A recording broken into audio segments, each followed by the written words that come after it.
Hello, everyone, and welcome to another episode of Founders Grid, sponsored by Caper.io. Today we have Cait. Cait is a Senior Vice President at MassChallenge. Cait, welcome to the show. Thank you so much for having me. Excited for the conversation. So, can you give us a brief background about yourself, what you've been doing prior to MassChallenge? Yeah, absolutely. So I've been at MassChallenge for about 2 years. And prior to that, spent my career in a couple different roles, thinking about how I can support individuals at the frontier of solving major challenges. So 5 years at Social Finance, which was a nonprofit startup developing novel financing solutions to scale high-performing nonprofits, help grow and build that organization and bring those investment products to market. Several years at Harvard Business School, where I was working on impact investing and ESG investing, again, in the spirit of how do we get capital into the hands of those solving massive challenges. And then arrived at MassChallenge, where I have the benefit of working with more than 200 startups a year who are early in the journey of moving from insight to scale, but have big ambitions, meaningful solutions to bring to the field. And we think of our job as corralling resources, network support, building that privilege that helps startups launch and grow. Got it. Thank you so much for that. So just trying to keep the conversation relevant towards the last 12 to 15 months, the more interesting 15 months, just very devastating of what happened. So, if we go back in March, April, May last year, right? So you're working with 200 startups a year, So in March, April, May, I clearly remember conversations happening. If you're not into telehealth, you're doomed. VCs are pulling out the term sheets, if you don't have money for the next 18 months, whatever money you get, whatever valuation you just settle for it, just get the money in the bank. These kind of things happening and talks happening around early stage startups. Kind of familiar? And if yes, what kind of advice were you giving to founders back then? Yes, I mean, what an extraordinary year it's been, and that particular period of time was acute for most of us, and particularly for early stage companies. We work with 200 startups a year, and we have almost 3,000 alumni.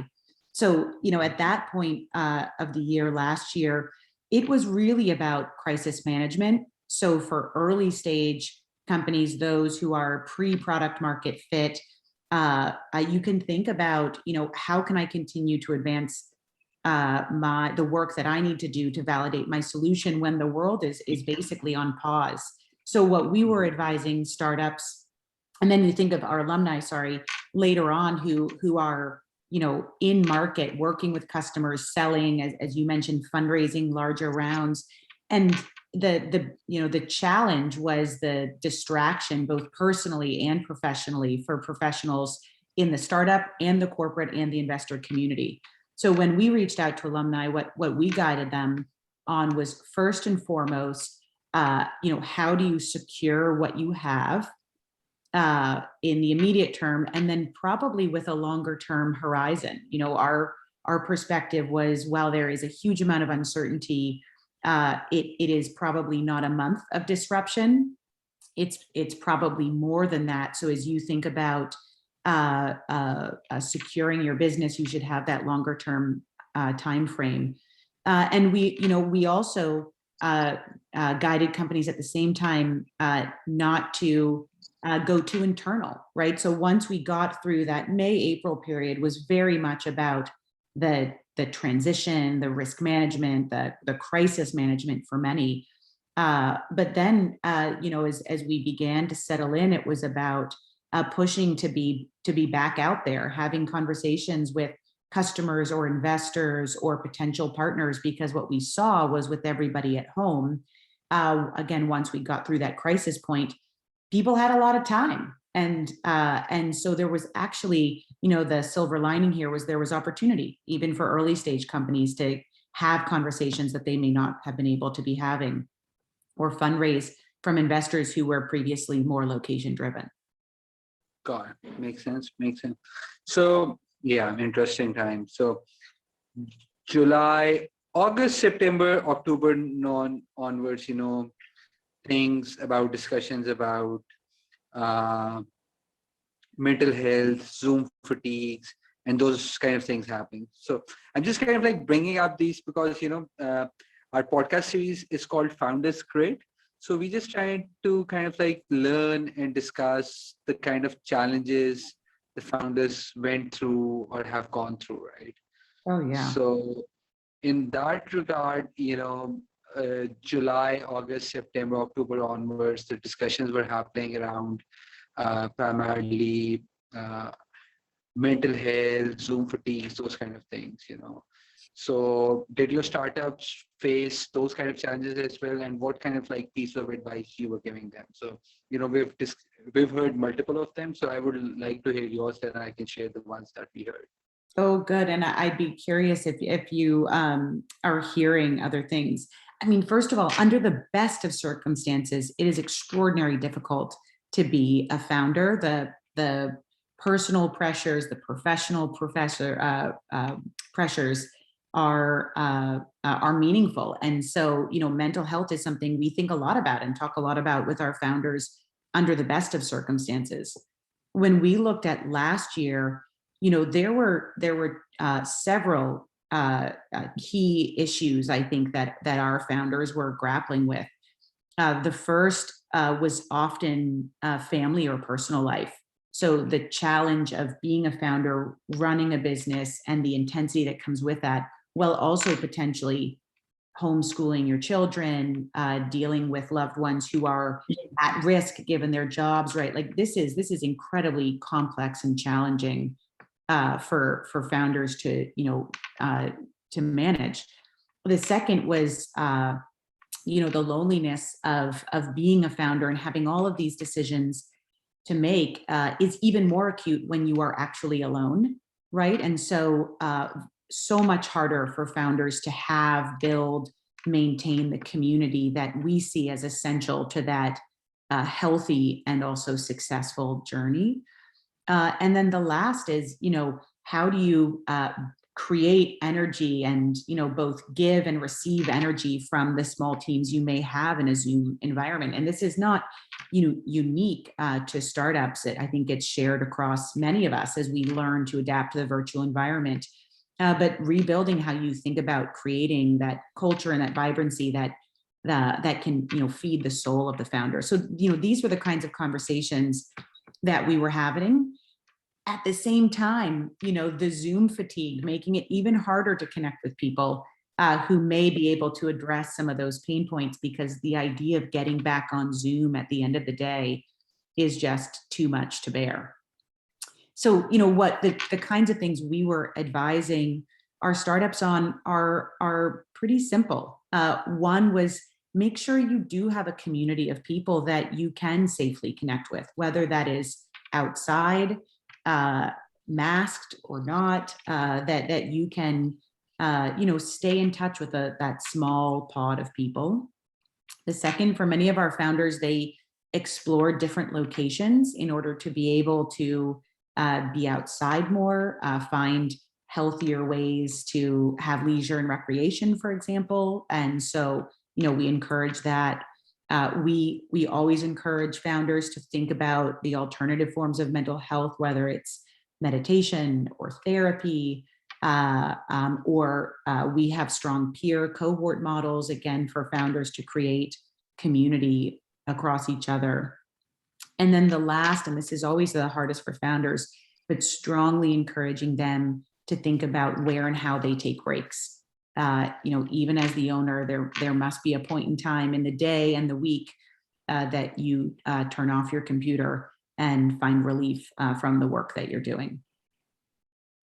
Got it. Makes sense. So interesting. Now, that was a good answer. One of the best answers I've heard. Yeah. Interesting. So we care a lot about our founders. No, I'm just kind of like, for me, I'm forced by my marketing team. I hate you guys, but, I'm forced by them to keep all of these podcasts within 12 minutes. But, I'm definitely having you as a guest on our webinars. We do them once every 2 months. I'm definitely having you as a webinar because I see such wealth of knowledge when it comes down to startup world, just on the other side of the court. Last two questions. Great. Okay. So, with the vaccine rollout happening at a record pace and everything happening, how the world's acceptability from the VC point of view of investing in companies, that because what used to be called offshore is now remote. Everything is remote, right? So even if the founder is in New York or Canada or Tel Aviv or London or South Asia, right? And same goes for the hiring talent and everything, right? So the new term has been coined remote, right? So do you think that with this happening, the world will see uh, a balance shift, when it comes down to startup ecosystem? Primarily, it used to be just the West Coast, with East Coast doing something to it. But do you see this evolving, this mindset changing? Yeah, we personally, and also, from the MassChallenge perspective, we're excited about the trends that we're seeing within our own community and data, and then also, I think starting to see indications of more broadly. I mean, we know that innovation is everywhere. In our own applications, only 7% of companies come from California. The rest are from around the world, including, all 50 states of the United States. And so the experiment that we've been forced into over the past year has required VCs to do work differently, which has made geography perhaps less of a decision criteria than it has in the past, certainly less of a barrier to be looking at and working with startups. So we're hopeful that that will ultimately have them looking at and ultimately funding startups, well outside the Silicon Valley area. Second is we're seeing, human capital migration, which is also exciting. We know that density of knowledge and density of networks is important to innovation. And so if we can, distribute the extreme density that was in California to other parts of the country, supported by, our better muscle memory and practice in the virtual operating environment, that makes us really hopeful that we will see not only funding, but sort of innovation activity, entrepreneurial activity grow. Yeah. And I mean, you look at what's happening in Atlanta, Detroit, Chicago, Dallas, Austin, Miami, right? Like there's a lot of exciting stuff that's happening, and we know entrepreneurs are interested in exploring other areas. So we're keeping an eye on it, and we're pretty positive on it. Got it. So last question, Caitlin.